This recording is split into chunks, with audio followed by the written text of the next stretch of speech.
So we look at local time in Bloomington, we get, I think there is like 8:47 or something.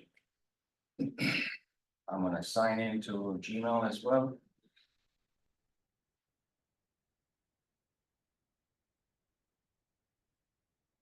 And this is the, associated with GitHubs.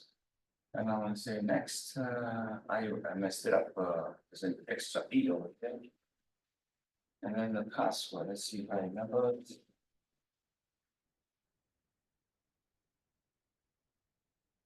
And really messed it up.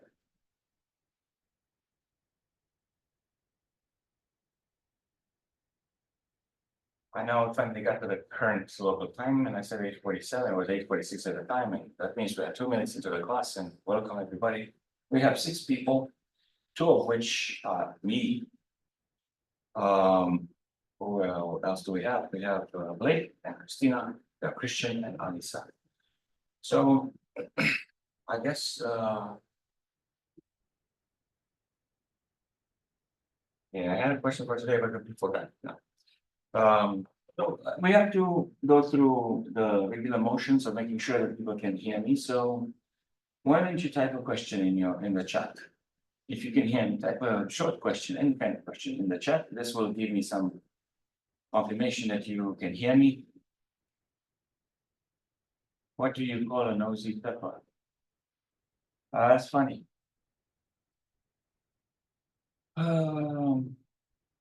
Since Christina is the first to ask, how about the other 3 work out the answer? Are you ready? I can tell you. I had a question for today. And I said last night to Ahmad, this is going to be the question for tomorrow. No, it's not. What do you call a nosy pepper? There's only one feedback. At least I know Christina can hear me. And I think the others are stopped. I mean, I don't have any other explanation for no reaction from them. And that's fine. Okay. Carla is joining. I guess we can tell Carla that this is a standing question. Nobody knows how to answer it. Carla should give it a shot. Yeah, let's talk to Carla. Carla, how are you doing this morning? I am doing fine. How are you? Sorry I'm late. I'm thinking that my audio is not set up properly. Can you hear me? To my knowledge, Carla responded, but I didn't hear anything. So why did I not get it? I'm just gonna go. Elmar is coming also. So I'm gonna go audio. I'm gonna place my video. Carla, can you hear me? Because I can hear Carla. Yeah, I can hear you, Christina. Adrian, can you hear us? Now I can. Okay. Okay. That is correct. So I saw the microphone from Carla going up and down, but he couldn't hear anything because he wasn't totally set up. So now we are set up and I have the iPad connected and I have this regular thing. So before everybody came, I said, if you can hear me, write a. Apparently, I was able to be heard, but I was not able to hear other people. But now everything is set up. So we got a question from Christina. The little thing in the morning was, if you can hear me, write the short question. The question is, what do you call a nosy pepper? Elmar, this question is for you. A nosy pepper.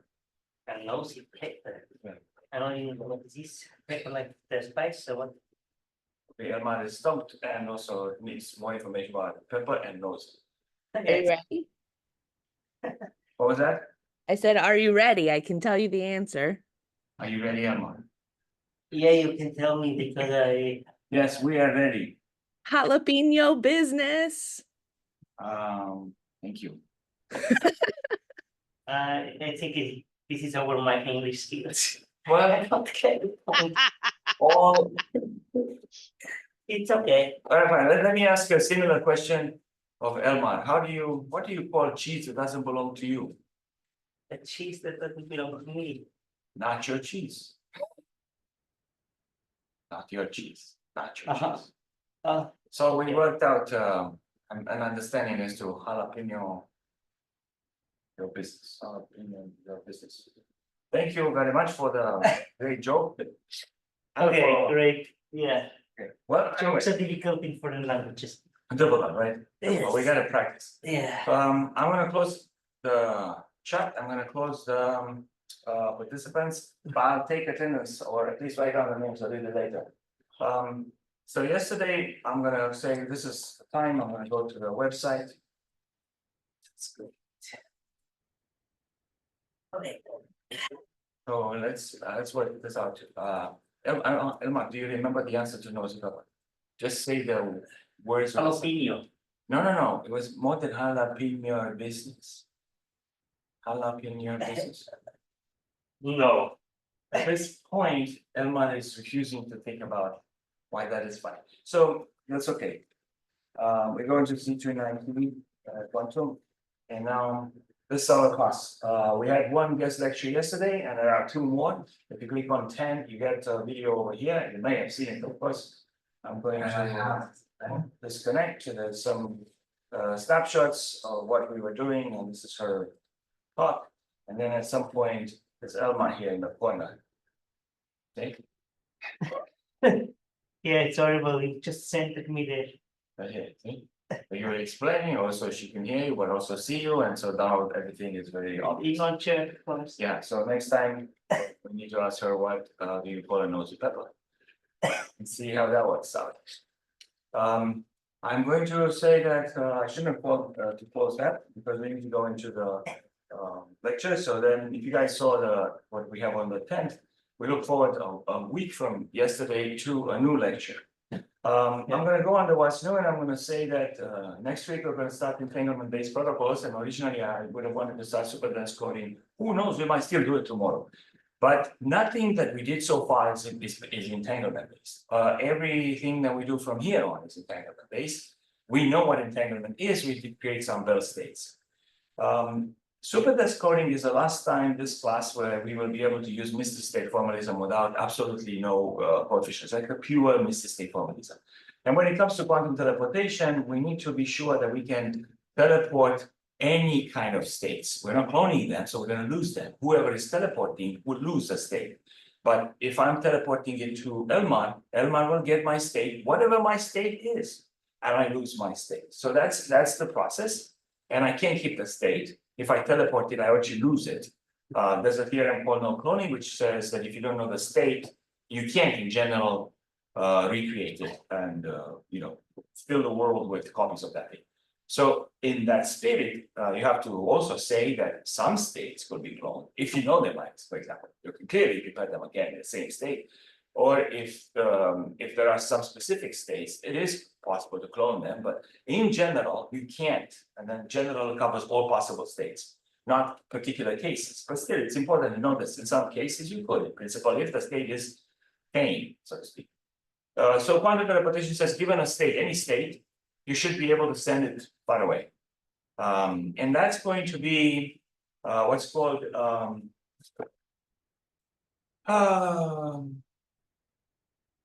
quantum communication over a classical channel. And superdense coding is classical communication over quantum channel. And so for this reason, we call them duals of each other. And these two things, once finished, will have sent us to the new extended Mr. State formalism.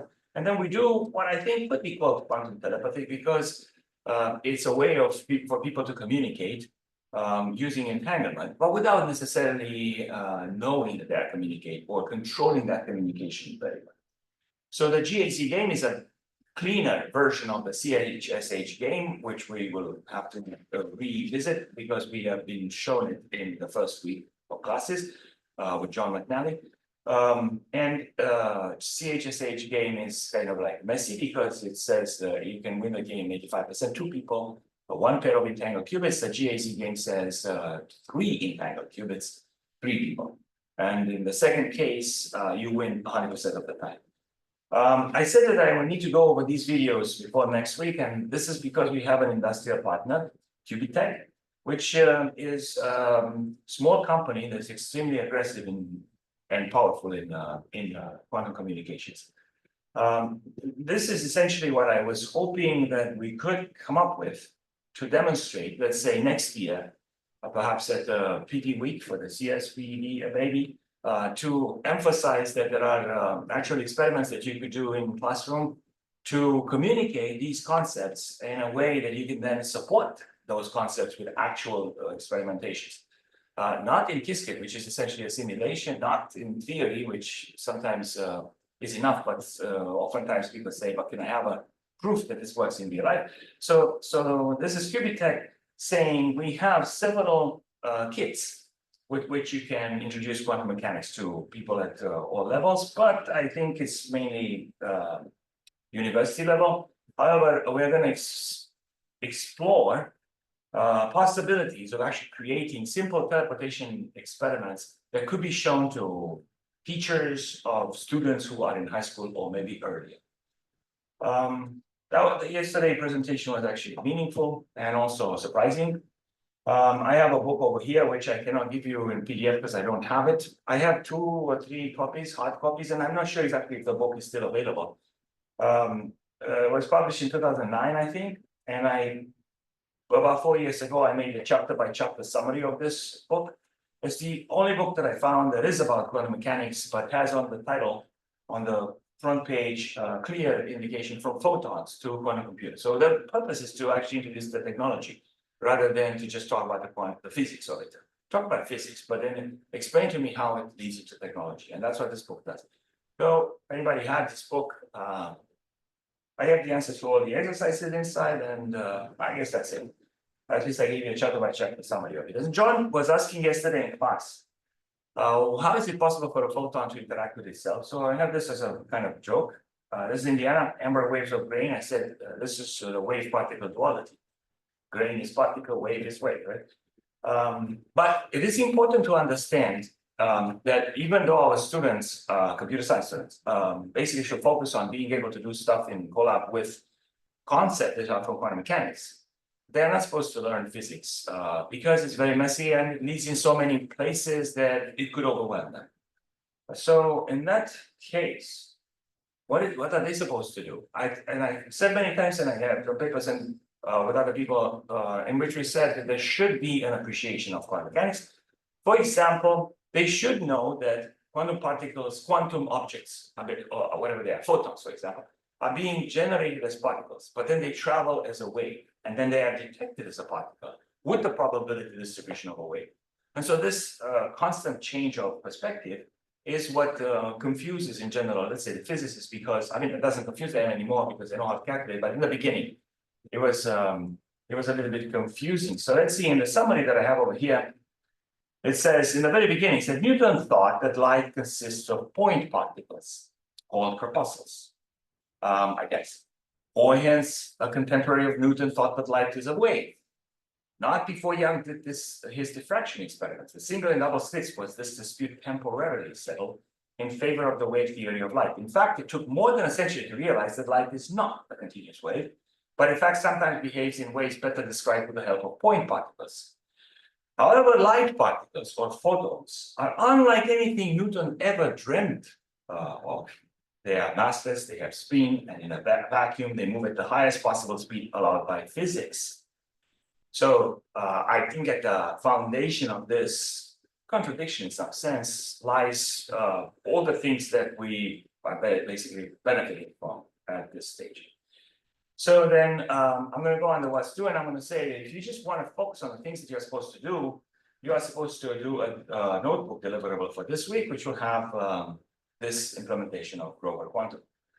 Well, you've seen this, and I'm not going to run it. There's a reference over here from last year. And what is the property of Qiskit or any other software package is that if more than 6 months pass, then things have updated and been updated and upgraded, and they no longer work the way they used to. So So if this is last year, I suppose it was late July when I typed this in. Is it still working the same way? Yes, it's absolutely not. I mean, you can look at this and you can say this one is not going to work because it gave us trouble this. Yeah, but But it's version 1 now, and from 0 to 1 is a big step, so you could pip install smaller than 1 and then it would work. that's another good point.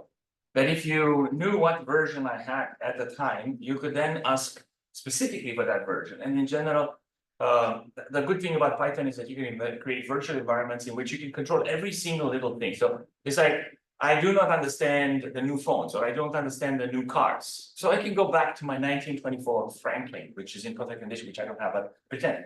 And I just drive that car because, oh, I like it so much and I've had it for 200 years and what.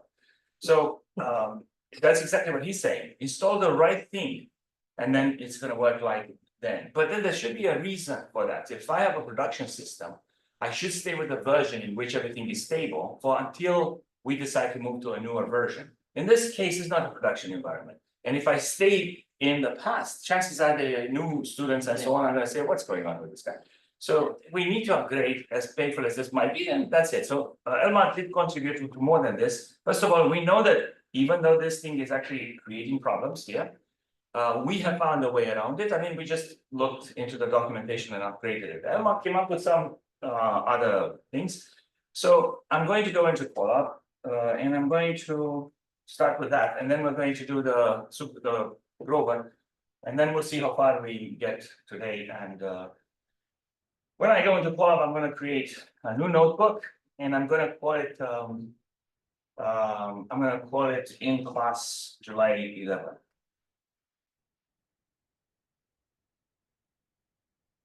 All right, so that's my notebook for today. So exactly what I would like to do, I have a simple procedure for that. Although I'm looking at what's due, there are things that I know I suggested you work on because they're kind of optional and necessary too, but depending on how much time you have, I didn't say I need them. So last night I upgraded the gradebook, I updated it, and I did what I said I would. That is, if people attend the guest lecture, they get a week credit and meeting, and then if they ask a question, they got 2 weeks credit.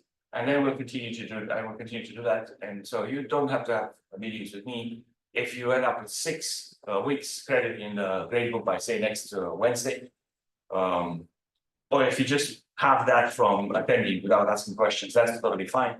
But if you need to see me, that's absolutely fine.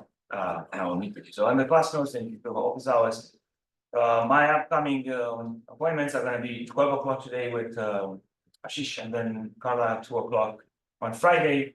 And then I will probably go and reach out to some of the people that I have lost touch with, 2 or 3, and see what they need and how I could talk to them. So then what are those things that are optional, interesting, useful, necessary, but not mandatory? These are the chapters from Martin Laforet. So linear algebra, which means matrices, and then there is complex numbers from Martin Laforet, and then the last chapter, which is syntax of quantum mechanics, postulates, and other formalisms that people use. In fact, if I go on the class notes, click on 10. This is really why I wanted to bring the video, but then I changed my mind after that. So if you remember what she did yesterday, she did a slightly different perspective on what she already had online. And if you want to see this circuit and see how it runs and whatever, you can check the video that I linked to in the title. But as you can see, as soon as somebody has a circuit, they come with some math. And the math may or may not look good to you, but that's the math. And what we did was to eliminate this syntax and the coefficients and introduce a Mrs. State formalism. And this, I think, is the biggest contribution so far, and the things that allow you to function to say, I can tell you if that thing works or not. And I also can tell you how precisely, because we're sending qubits through the gates, and then they combine using superpositions. There might be, in this case, systems of 2 qubits.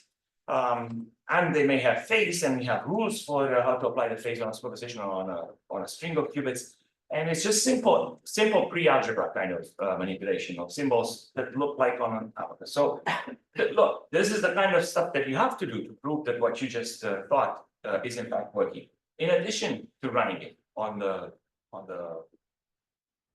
computer. So I'm gonna come back over here and I'm gonna say one more thing here, that if you scroll down. I said at some point that it would be good for you, for everybody to look into the first 4 chapters of Baby Bird.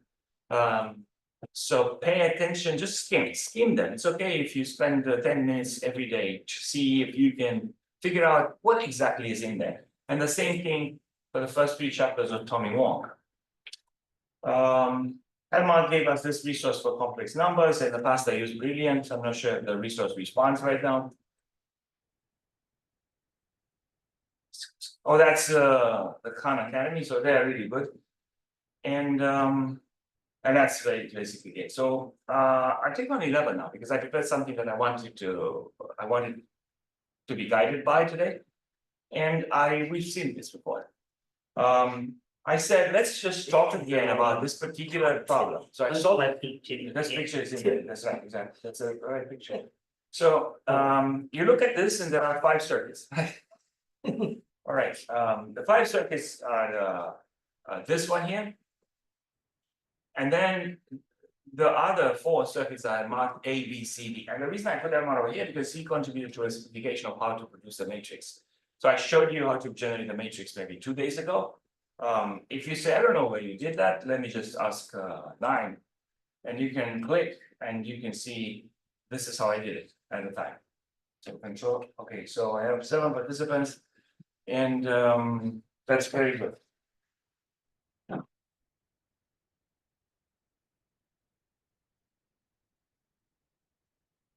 All right, so as I get started, which is finally going to happen, I'm going to write down the names of the people who are here, and then we can explain. So I got 2 days ago, I said, hey, it needs to be updated, and we want to acknowledge the fact that matrices are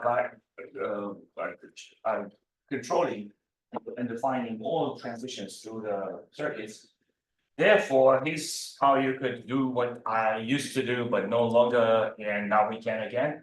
And then Elma yesterday says, hey, here's a simplification. There's only one line that gives you that thing. So good. I introduced it in the circuits, and I posted it for today, and we're going to look at it. So today being 7/11, I'm going to say that I'm online and also my iPad, and then I see Alisa. And then I see Carla, and then I see Christian, and then I see Christina, and then I see Blake, and that's basically it online. 1, 2, 3, 4, 5, 6, 7 people online, and then in this room, I am in this room, and so is Elmar, and that's it. And the other people are going to go and watch the recording, then meet with me or don't meet with me, depending on whether they have the trade or not. So good, we have produced matrices in the past, and it was the same exact reason. Can we look at circuits and ask and find out if they are equivalent to other circuits? So the first circuit that we're dealing with is a circuit that has only 1 qubit, that has 3 gates next to each other. And our question is, which one of these circuits is equivalent? As I said before, in this exercise, we know that B is the answer. We have to look carefully because maybe there's more than one answer, maybe A, or maybe C, or maybe D, right? Or maybe there's none of them. But we know that B is the right one, and if you look at the others, you can kind of guess that maybe none of them is true. You need a proof. And so the proof could be obtained if you use a Misty State formalism by feeding in all possible combinations, in this case 2. White and the black, and then see that they behave the same. That would be okay. But you probably want to do it in a more thorough way, because if you feed the white and the black, what you're calculating is the matrix. And you don't know it. But that's good enough. And in general, you would say, I have some arbitrary qubit and I'm passing it through these, and then I want to get the answer at the end. Another question is, I don't know how to deal with an arbitrary qubit, which is alpha 0 plus beta 1. Unless I think of it as a completely linear situation, and then, but the Misty State formalism that we have right now does not give us any coefficients, so I cannot use it with alpha and beta, complex or not complex.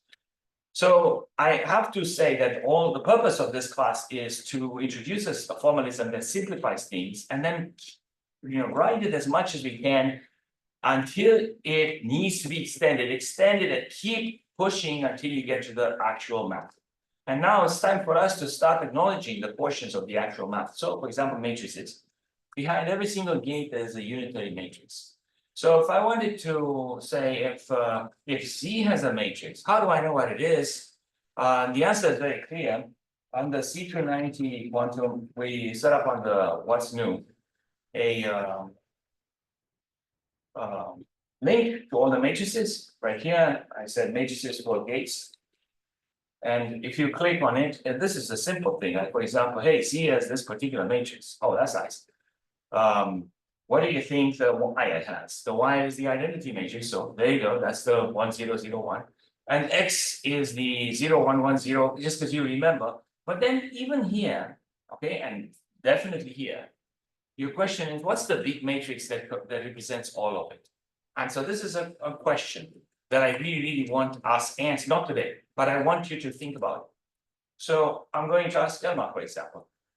If I know the matrix for Z, and if I know the matrix for X, how can I produce by hand the matrix for circuit D? What do you think? So you, By hand. So Elma says, well, if you have a matrix for Z and a matrix for X, you probably have to multiply them. So you say, there is a qubit, and I don't know what qubit it is, but let's just take alpha beta, okay? Alpha 0 plus beta 1. Then multiply it by the matrix 0110. And whatever you get, that's a vector. Vector with alpha on top and beta at the bottom. Then you take the result of that and you multiply by the matrix of Z. So basically, the matrix of Z times the matrix of X is in fact the matrix for this circuit. So just remember, first challenge, and we were able to sort of figure it out. In this case, with only one qubit, we don't have any issue with the Qiskit reversing the order. There's only one, so there's no order. But the order of the matrices that are being multiplied to produce a matrix for the entire circuit, that's important. And it has to be Z multiplied by X. And that's the matrix that you use to multiply the input, which should be anything. But now the question is, how do you multiply matrices? And the answer is, well, but you did go through the chapter on linear algebra, which I still have to post the answers to, even though the answers are in the book. But I want to post them in a way that you can just take them and put them in your logic inside Colab, but I didn't do it yet. So hopefully I'll do it soon, maybe over the weekend. And you can do it too. I'm not saying that you shouldn't do it, but I'm saying you can do it. So then this is an important concept. So if you look through the first 4 chapters in Bird and the first 3 chapters, or the other way around, 4, 3 in Tommy Wong, that they introduce these things and they say this is how it functions. We don't know about the Misty state formalism. Just go straight back. Well, then that means that because we have a matrix for H, one for Z and one for H, and especially when this is symmetric, clearly the matrix for this guy is going to be the matrix of H multiplied by Z multiplied by H. So now you have a product of 3 matrices that you have to combine. And you always have to say this circuit goes left to right. So the matrix multiplication is going to be right to left.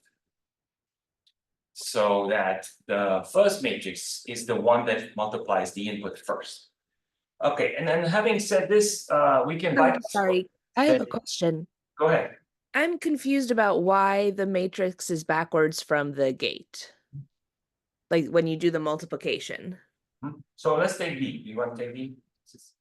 Yeah. Okay, so the first thing that comes in here, I'm going to annotate. The first thing, blue is fine, and I have a pencil here. Okay, so the first thing that comes in here is going to be, this is an arrow. The first thing that comes looks like a tulip, but still, that thing is the input.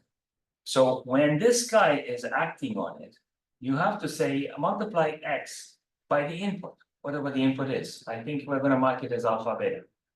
Oh, there's a beta here. So that's not how I want it, but this is going to be a vector. And what do you do to find out what the state will be there? This thing is the state at that position. Kind of like we do with the Misty state, but we have a different rules with Misty state. Because as I said, we work with slices of the matrix, not knowing that it is the matrix. So X multiplied with alpha beta, this is alpha beta right here. Alpha and then beta. You know, I have additional mice here, maybe I can try them. Yeah, so this vector is the input. And then I have a matrix over here. So at this point, there's only one matrix to multiply the input, and it multiplies the input. But then the question is, what's the output here?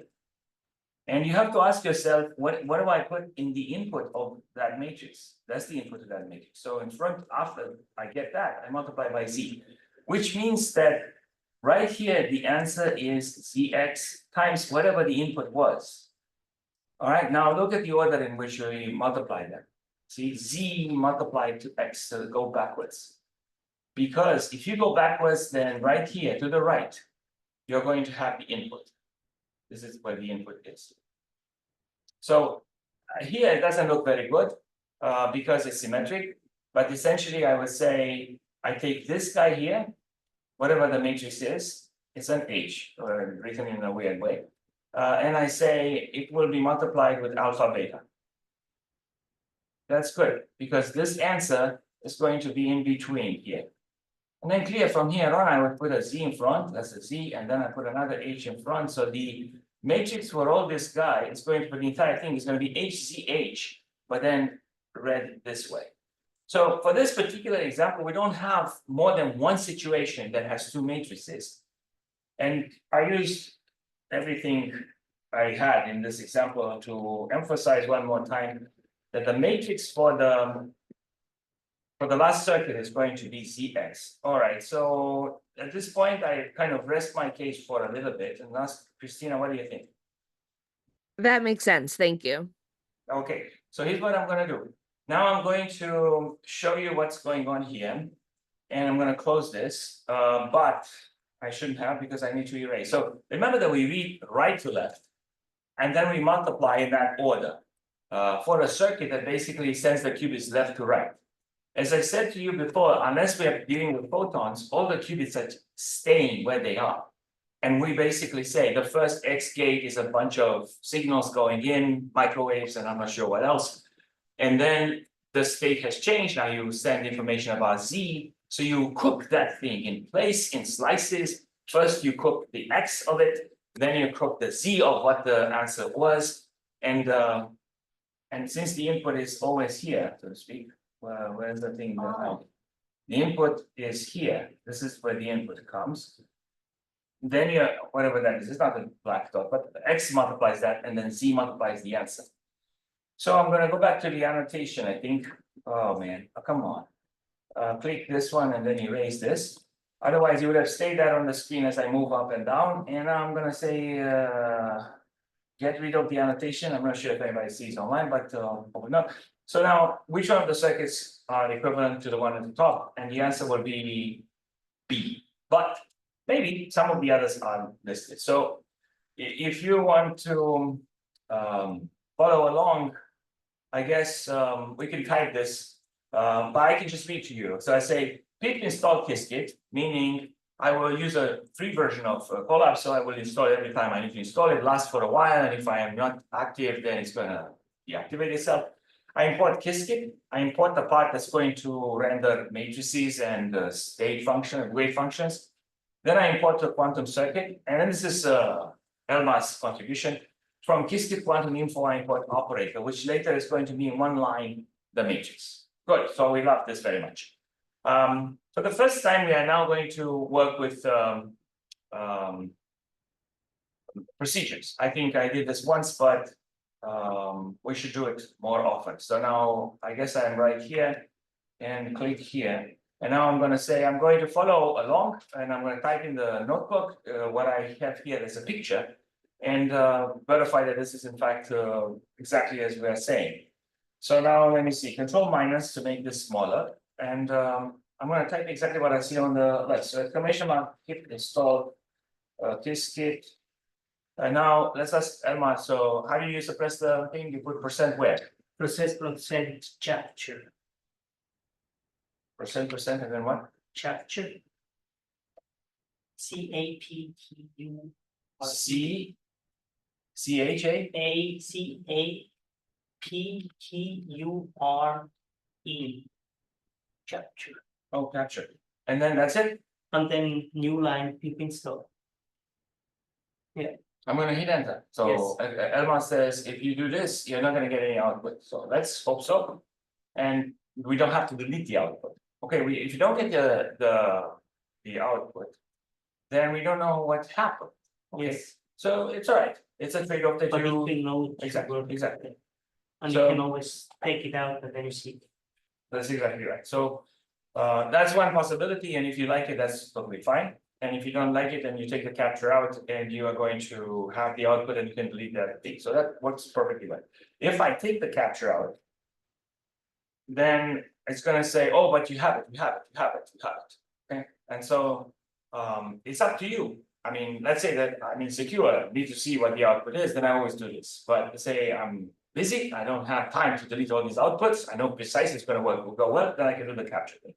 So if you keep this, you can say selected outputs, I only selected one. I'm going to say, now I'm gonna do import Qiskit. You know what, I'm gonna change the order, I'm gonna say, here's a pip for install PyLaTeX ENC.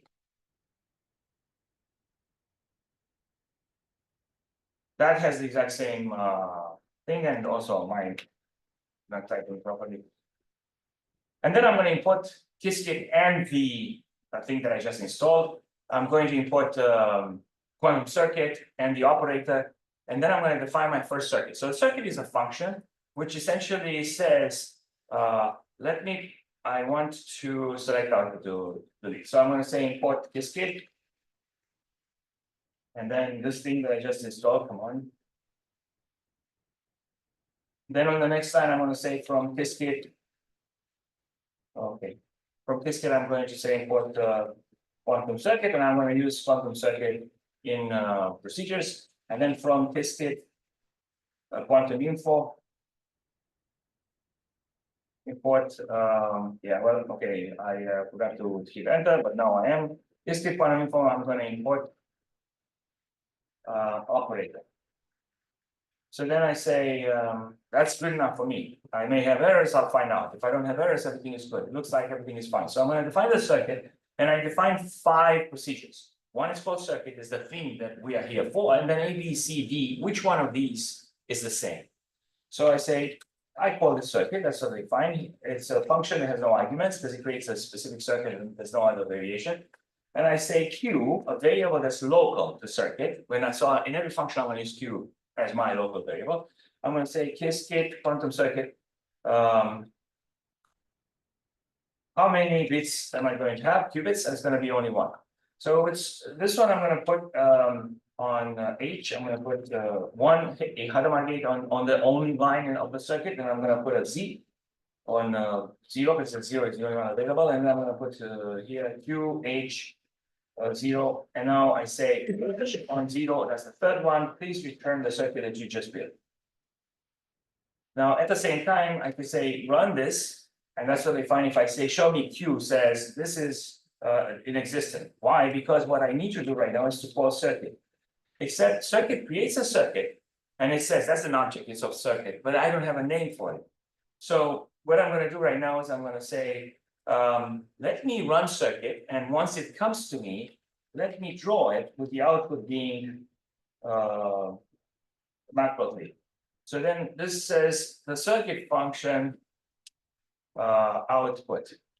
Circuit function says, I'll run and give you a circuit every time like that circuit.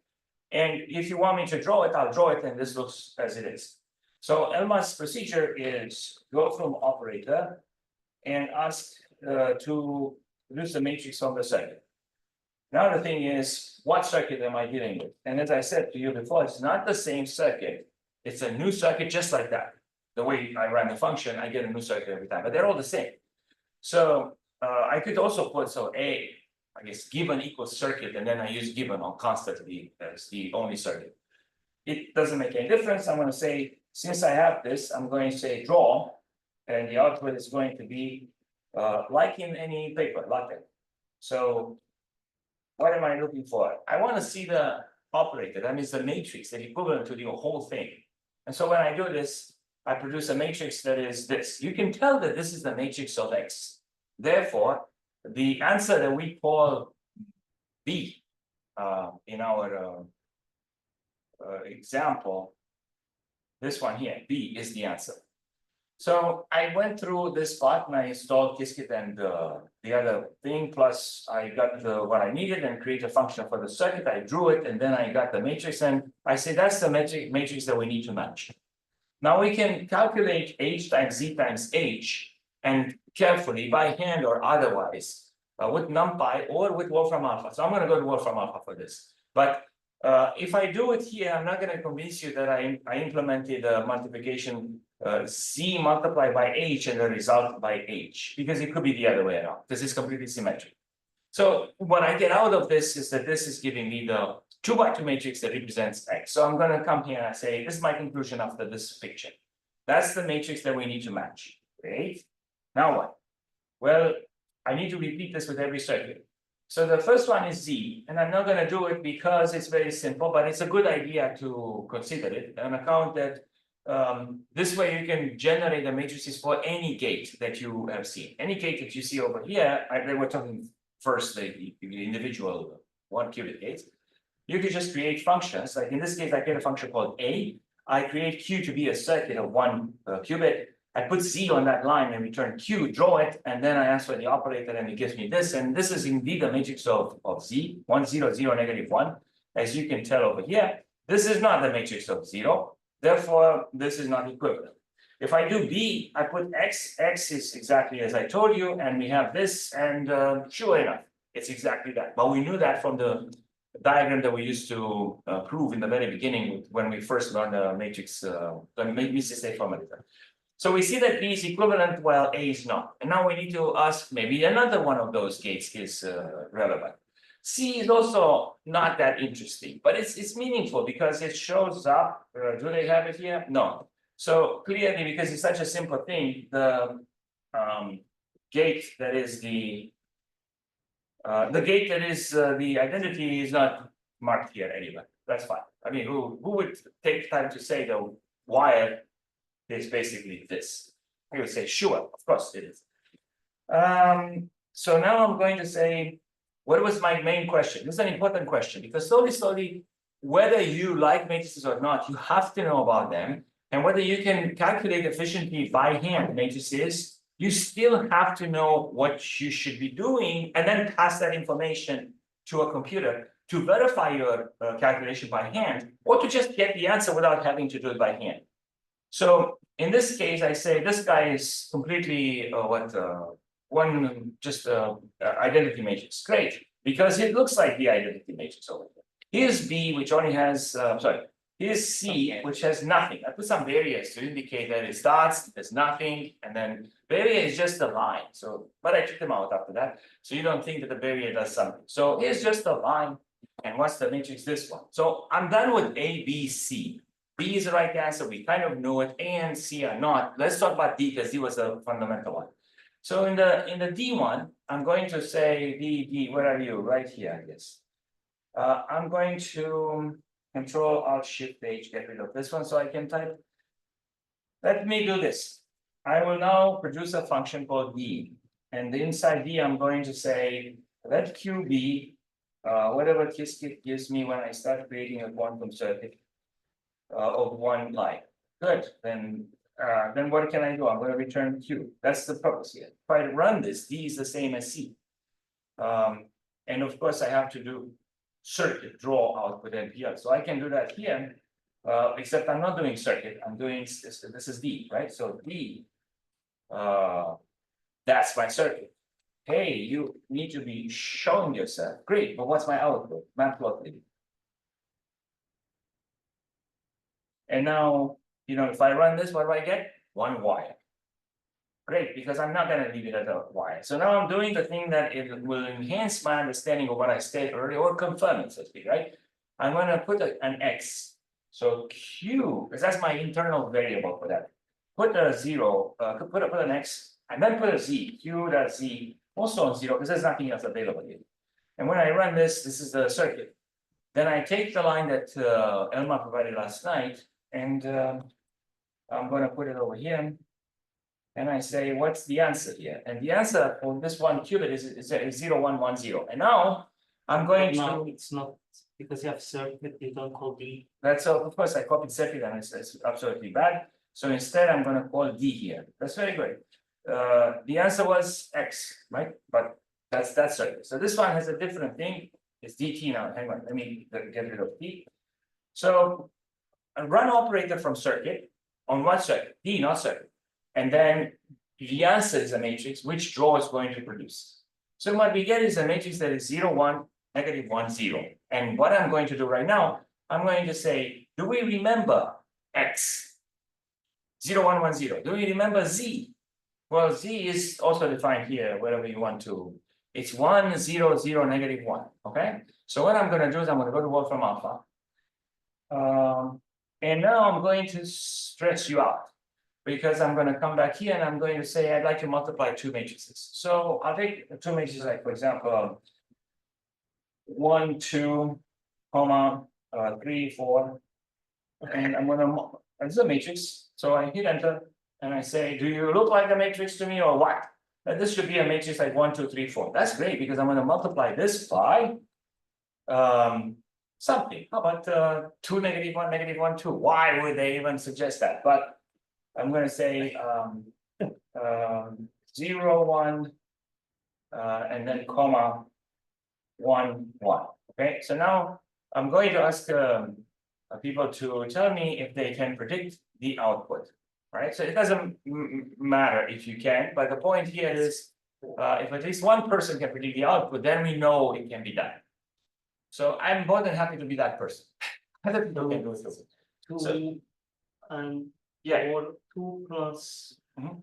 1.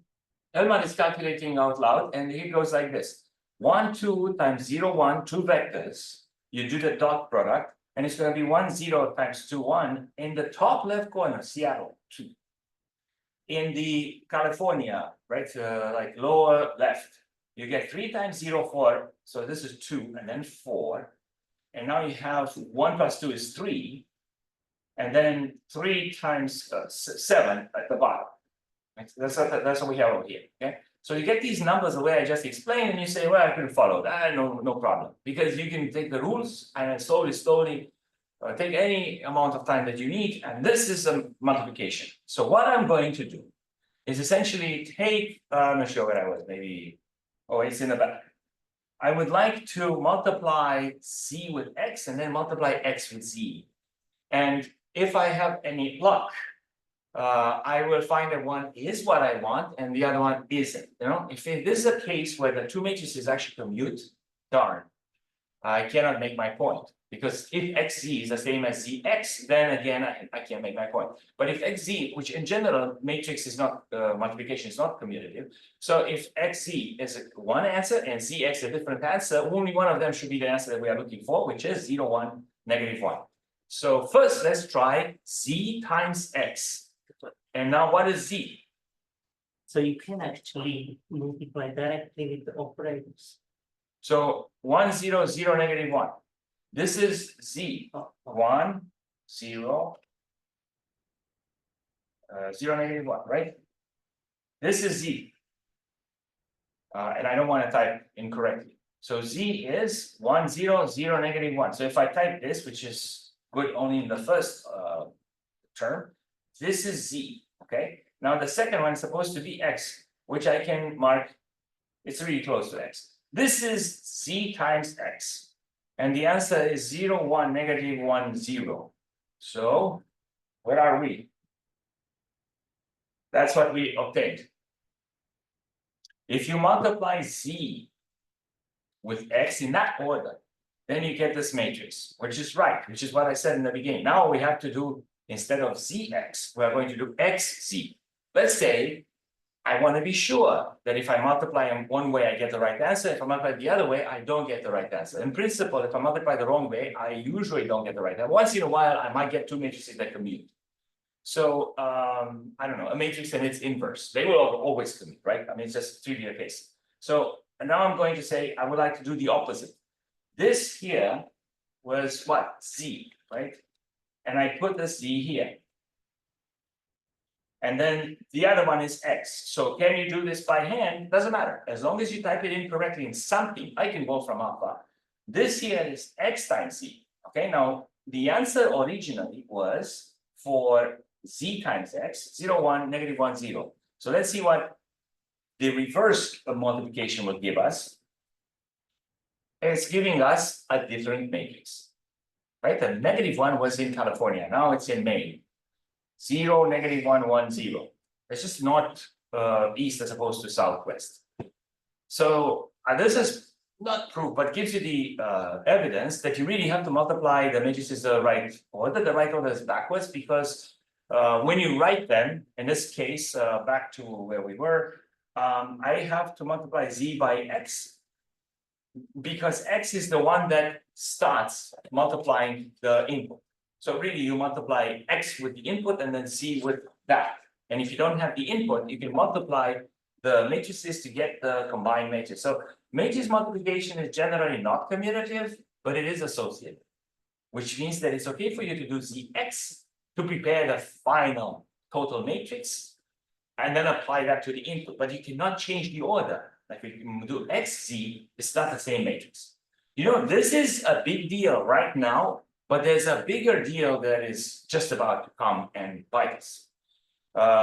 You remember, right? You know how we have a bunch of things to remember. For example, if we have 2 qubits and we run things in Qiskit, we always have to remember the ordering. And that is a big pain because the ordering affects the output when we do the wave function, but it also affects the order of the lines rows in the matrix.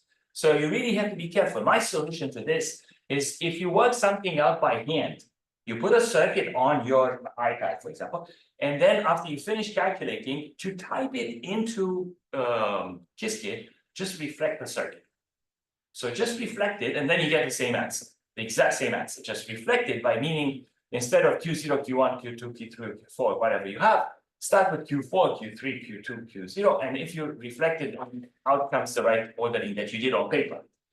But we don't have the situation over here, except it's going to show up. Do you know you can, when you draw, you can do reverse order through and then it turns it right? When I draw what? Oh, when I draw, of course. Yeah. You are partial to Qiskit. And I say I could also do it, but a lot of people in books since 100 years ago, they keep doing it like I'm telling you. But when you say in Qiskit reverse order through, then it turns around the whole circle. Oh, that is very nice. Where can I do this? And if you make a circle with two qubits, and then you will see. So maybe we can do an exercise. So what Elman says, because he's been studying the documentation. Sure. Exactly. Yeah. No. He said, I like the documentation. He said documentation. I'm going to start reading, and there you go. Look, we have the benefits from that. So he says it is possible to tell Qiskit that you don't appreciate their ordering, and instead you want the right thing. So my answer was reflect the circuit. He says, but now there is a way to customize it. Perfect. I'm going to come back here and I'm going to close to discuss because I have a big question for everybody. So today I said, let's acknowledge the fact that there are matrices and you don't have to do things by hand. In general, even if you know how to do it by hand, you usually try not to do it by hand because it's faster and more reliable if you type it in a computer, but if you type it correctly. And so in this case, exercises like this are very valuable. And this is what I think generated the ZX calculus, not just, but it's a good application of ZX calculus because they take these circuits and expressed as graphs, and they have strategy for simplifying them so that they can say these two circuits are the same because we brought them to the minimum absolute representation, and those are identical. But we are not going to do quantum in pictures, that is a ZX calculus, because it's rather complicated and we need more time. So I think after this course ends, another 4 to 6 weeks could be used to show you that. I'm going to come back over here and I'm going to say, I think we finished this exercise. So if you have done with this exercise, it's all based on the matrix. And you could say, for example, over here, I have other exercises, but this is an exercise that's very easy because it's exactly the same thing as before. So I didn't solve it. I say you could practice if you want and you know what to get, so there's no surprise. In fact, it's almost the same as before, just a different order. Yeah. But I have a better exercise here. So now I'm going to ask Elmar, because he's here. Come on, when I have two qubits, first of all, you could tell us how to do the reverse true, right? But I have another question. Okay, so is the question. Let me quickly describe by annotating here.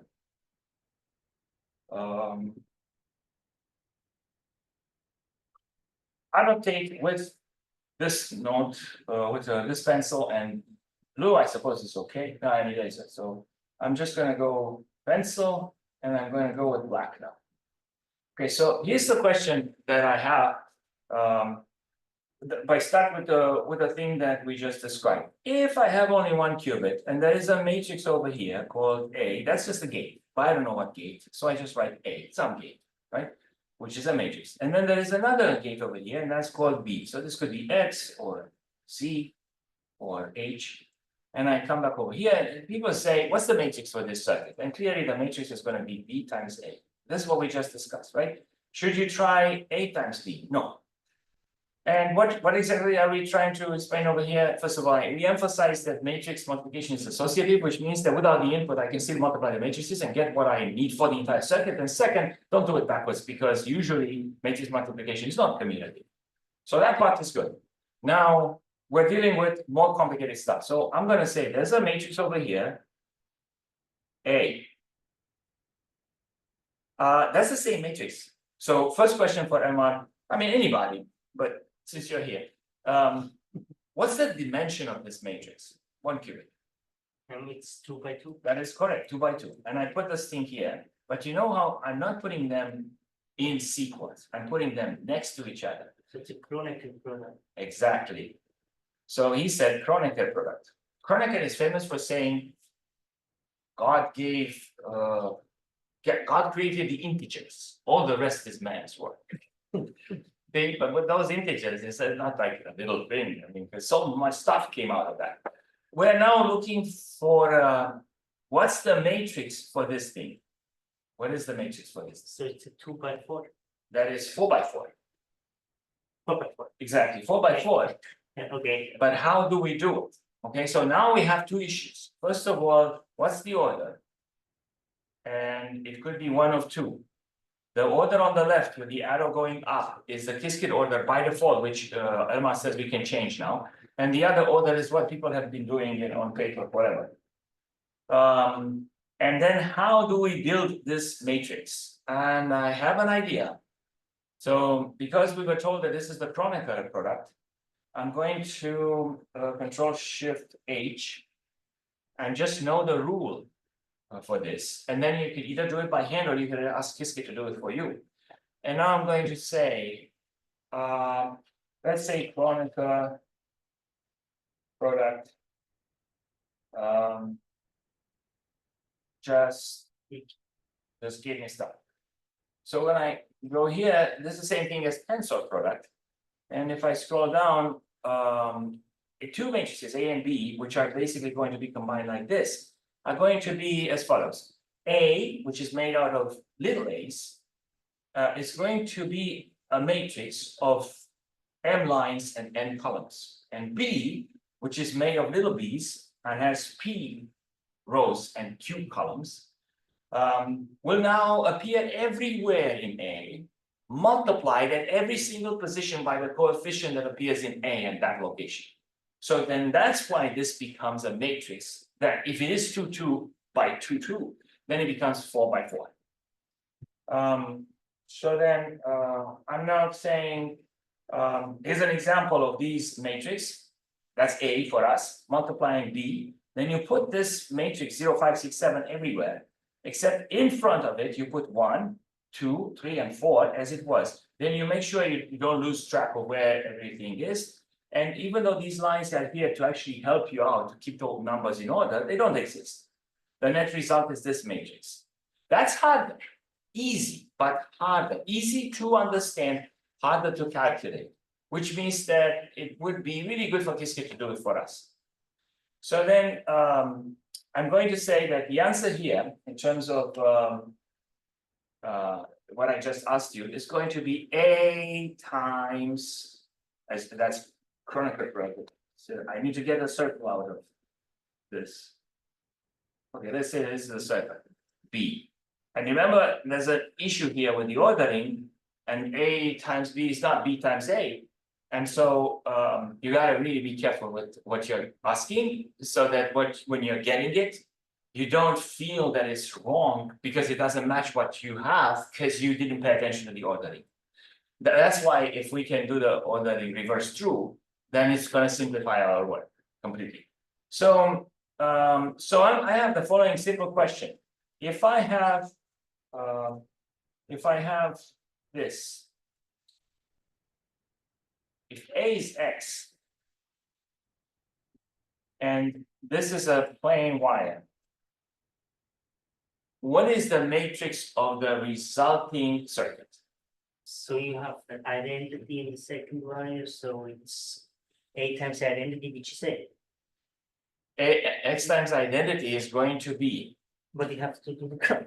0, exactly, and then I have a 1, which is not 1 anymore, it's actually 1 0 0 1. So if I do X times identity, now let's do this so that we can be sure that we understand what's happening. And then X time identity is going to be, and let me write the answer because it's so simple, right? It's a 4x4 thing, which has 0 here and then 0 as well, and then a 0 over here and then a 0 over here. It also has 0 here and then here, as well as here, because that's what X does. But X has a 1 over here, which means that here we have the identity matrix. And then here I also have the identity matrix, 1 0 0 1, because I have a 1 in X, and then that 1 is multiplying the identity matrix. So this is the answer without reverse. Reverse equals true, meaning the real ordering, not the one that Qiskit uses, assuming that the real ordering is on paper. So I would like to confirm this right now. I am working on annotating. I'm going to say that this is the thing that I would like to confirm. All right, this discussion today is not bad, but it's slow, and it probably might take us the whole thing. Which means that if I actually can prove this, you still have the exercise to play with, and then there is the bigger purpose of actually doing the Grover algorithm the way, but this is not in the qubit set. This is not in the qubit set. Should be at some point at the end. So I'd like to do it, especially since I introduced the Martin Laforêt book, and we have to pay attention to those. And then you have also what is not in the qubit set? Anything from Tommy Wong, anything from Barry Bird is not there, because the qubit set says Misty state formalism up to the point where everything that's important has been shown, and now you have to make the transition. So that part is not there yet, but I would like to confirm this because we haven't done it in the qubit set. So then once I have it, you can practice with this, and then tomorrow we can do the Grover, which is not that hard. Grover has 3 parts. There is a preparation of state, there is an actual oracle, and then there is a reflection component in the circuit. And once we put them together, then we run the circuit and we verify that it does what it's supposed to do. So my goal was to do the Grover today, and I was going to ask the following. Let's say John was here. I say, John, there are 4 possible cases, and the queen is somewhere. It's in the first or second, third, or fourth. Which one do you want us to consider? And then we would ask people, and we would do the thing that you want, that is in qubits or that isn't in qubits, because I only want one case in qubits.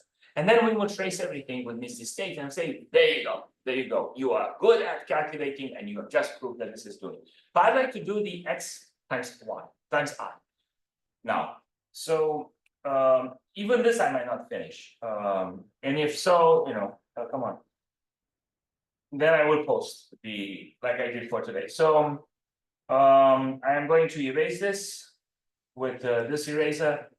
And now I'm going to create a circuit just like before, but I have everything worked out. I mean, to get the matrix, it's not going to be difficult. So I'm going to say annotate. Okay, again, I click correct. Okay, so I'm going to maximize this, and I'm going to say what I've done today is really valuable. I'm going to make a circuit here, and I take this function and I go over here, but I'm not going to call it circuit. Instead, I'm going to call it example. Come on, people. This one is going to be example. So what do I have? Give me the circuit. Put a X on 0, and please put nothing on 1. But this is it's a 2, right? So then I say now that you have that guy, go ahead and say example, draw, and then the output is equal to RPF. But this is example also. So I have this circuit, and now I say I would like to get the matrix. I don't know how to wrote the matrix, and I can tell you the matrix is going to be 0, 0, 0, 0, and then there's another 0, 0 block. The zero matrix has a whole block in the third and fourth line, but also third and fourth columns. And then I have the identity matrix in the 2 by 2 blocks that are in the north, east, and southwest. So I do exactly the same thing that we did in the past, right? Because we are ready here. And I put this in here, and I'm going to say which circuit I'm working with, example. And now the order is going to be backwards. But then Elmar is going to tell us how to do the. I'm not sure if the matrix actually order changes, but sure the output from drawing will change. We will see, we'll figure it out. Exactly, we'll see it now. So remember what I told you, the order is going to be reversed. So the only solution that I have, if I don't have the ability to tell Qiskit, watch out the order, do it my way, then I will put the circuit backwards. But this is still valuable. Okay, so I'm gonna run this and I get the following matrix. This matrix is not what I calculated. Remember what I told you? I had this block here. I mean, these blocks were swapped. I had 0, 0, 0, 0 in the northwest. Then I had 0, 0, so Seattle and Florida had 0, 0, 0, 0. But then California and Maine had the 1, 0, 0, 1. So it's very easy for me to get that one also. So now here's the deal. Matrix multiplication needs to be done in a certain order. It's not a big deal, just have to remember. And usually the other order doesn't work. So the right order is that one, and that's it. Now, when you have one qubit, when you have two qubits, then you have to do a certain tensor product like this one, but you got to be careful now with the ordering of the lines. So I just showed you that if I do it like I think I should, Qiskit is going to do it the opposite. And then I get a matrix where the lines and the columns are going to be shuffled. But now I'm going to say, but can you do it my way? And that's exactly what I wrote. I wrote 0, 0, 0, 0 in the top left corner, also bottom right. But then, the ones in the X matrix are basically in the top right and bottom left, which means that that's where I put my identity matrix. Now, if Elmar remembers how to do reverse whatever, we'll do It's it. only the drawing, so you can by draw, you Yeah. can do comma and then reverse bits, but it's only the drawing. I don't think it goes by Reverse is equal to reverse underscore bits. beats, Yeah, like Beatles, bits. or beats like the I2 beats. Yeah. But I don't know if this works. I mean, it works by the drawing from the circuits. From the circuit, yeah. Yeah, so when you do the reverse bits All right, so we don't know for sure, but still, that's interesting. with capital T. Oh, that's Yeah, of course, and so maybe that's the issue. Okay, now I put a capital Y too. Why? Sorry.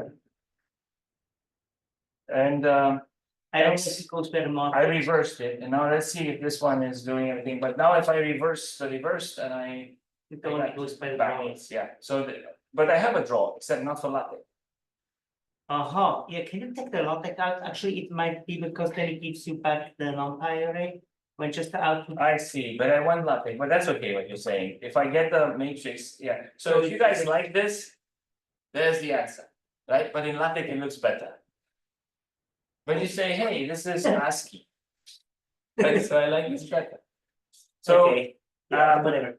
this also means that it could probably be a few more months, and this will work with latte too, if it doesn't work right now, and we just didn't know what to call. So my advice to keep things straight is this. Just for now, is this. My circuit is this. Q0 always on top, Q1 is. Please understand, at least that's how I function right now. Qiskit is going to reverse things when it's calculating and printing and so on. So if that's what I want to calculate, my paper exercise result will be different from this one. I can't do the reverse bits. But I'm going to do the latte thing.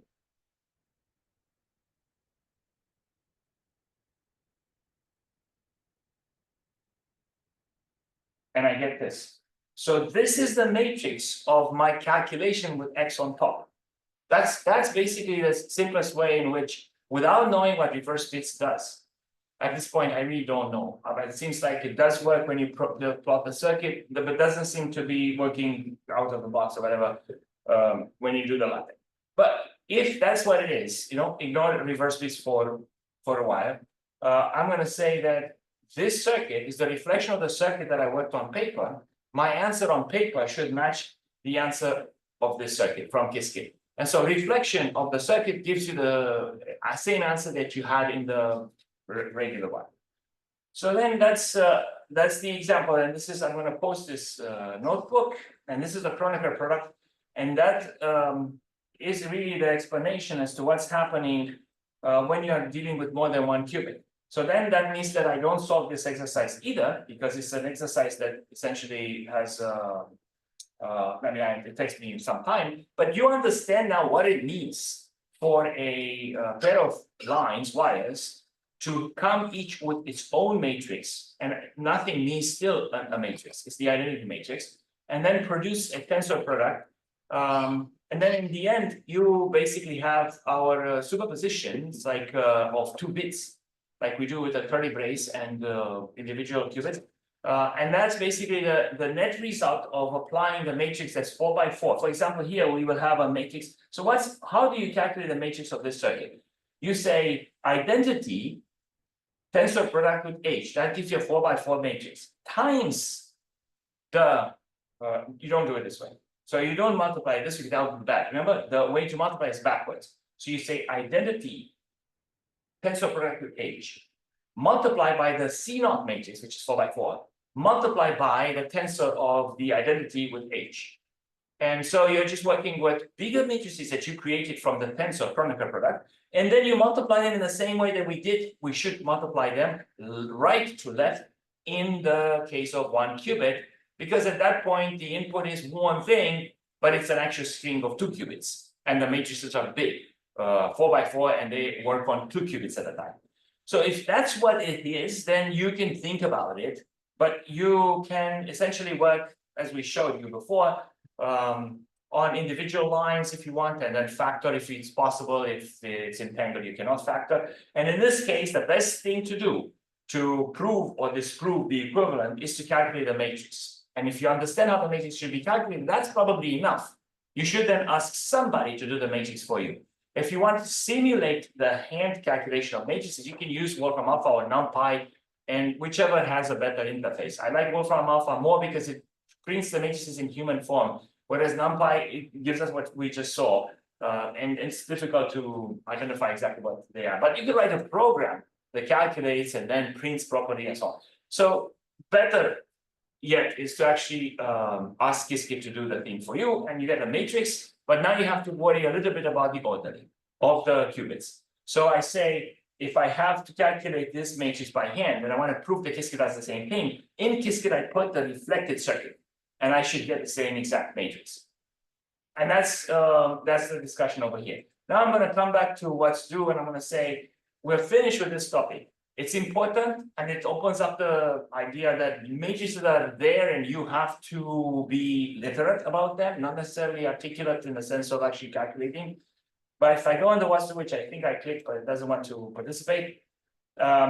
This here is a video, and you could watch, and the video is actually building the circuit as we said before, and as explained in QBitSat. And if you look into the reference, this here is how you're going to put it together. So our work tomorrow is going to be on the iPad, and we're going to draw stuff, and I will take one case. The circuit is going to look like this. There will be 2 Hadamard gates that will essentially prevent the state. Then you will put the oracle for the situation that we want to calculate. Then you will put the reflection circuit, which is always the same. And what are we going to try to do? Put 0, 0 into the input, and going through the state preparation. And then the state preparation simply goes and calculates all possible things, feeds them all through the oracle, and the oracle recognizes the right answer. And then it amplifies and then suppresses the others. Not that one, the reflection does that. And in the case of 2 qubits, that's one iteration and it's enough. to get the right answer. And that's how this is demystified at that small level. But this works for any number of qubits. It's just that it will take forever if we were to try to implement the in Qiskit, because it's just a simulation. And for that, you would probably have to go and do the math like Will Oliver. So we're going to choose a case, one of the four, and then we're going to trace both the oracle and the circuit for that one to prove that this is indeed working. If you say, how is that going to look?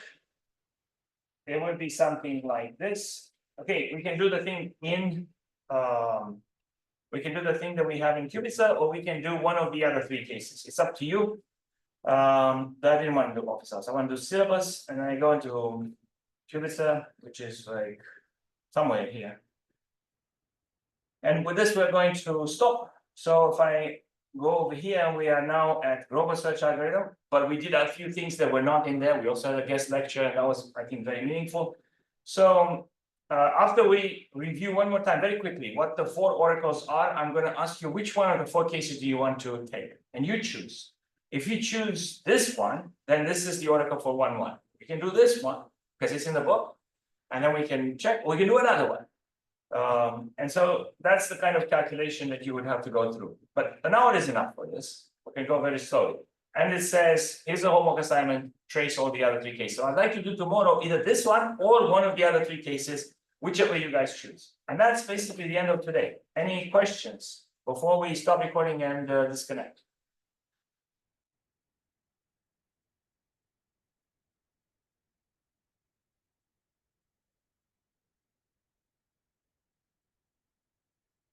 So I don't think we have any questions. That's totally fine.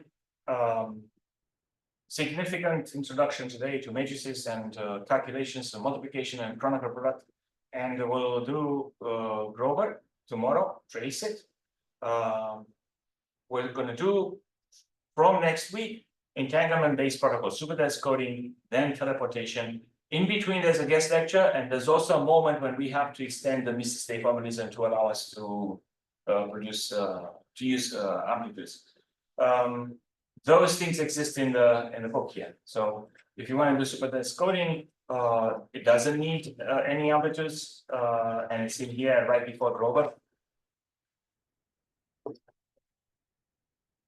This is the chapter on superdesk coding. And if you want to do teleportation, that's coming up also in a few chapters after Grover. So with that, thank you once again for your participation, and I'm going to stop now. And I'm just going to stop recording, and I will see you guys later.